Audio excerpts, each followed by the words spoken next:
The campaign trail, shall we? And the Kenya Kwanza Alliance has pledged to hire 116,000 teachers in the first 2 years of its leadership to address the country's teacher shortage and tackle emerging challenges in the competency-based curriculum if it wins power. Deputy President William Ruto met with education stakeholders from around the country in Nairobi and signed the Kenya Kwanza Alliance Education Charter. NTV's Melita Oletenges has the details.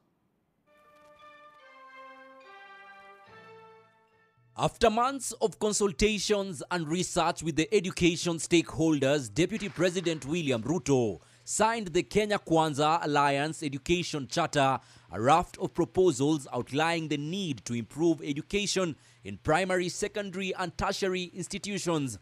Among these is the review of the competency-based curriculum to match recommendations from teachers and parents, a change of heart from the initial proposal to abolish the curriculum from a section of Kenya Kwanza leaders.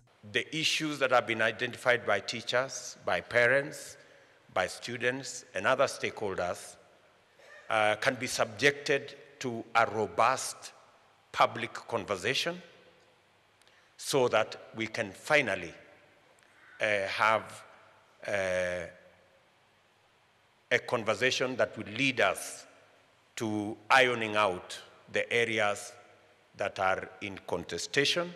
To reduce the expenditure of learning institutions debited from government capitation, the Kenya Kwanza Alliance has proposed special tariffs for learning institutions to cover basic necessities such as water and electricity. The Alliance has also proposed ways of solving the teacher shortage gap in the country by hiring 116,000 teachers in the first 2 years at the cost of 25 billion shillings every year. We are going to consolidate the University Funding Board, the TVET Funding Board, and the Higher Education Loans Board. We shall improve on the utilization of resources so that our children, who are the bedrock of what we want to achieve, whether industrialization or whatever, that they are properly educated at all times.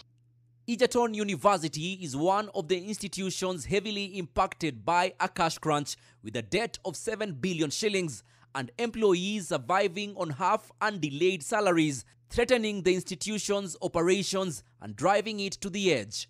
The Kenya Kwanza camp has proposed increased funding for tertiary institutions. We cannot continue to bury our heads in the sand.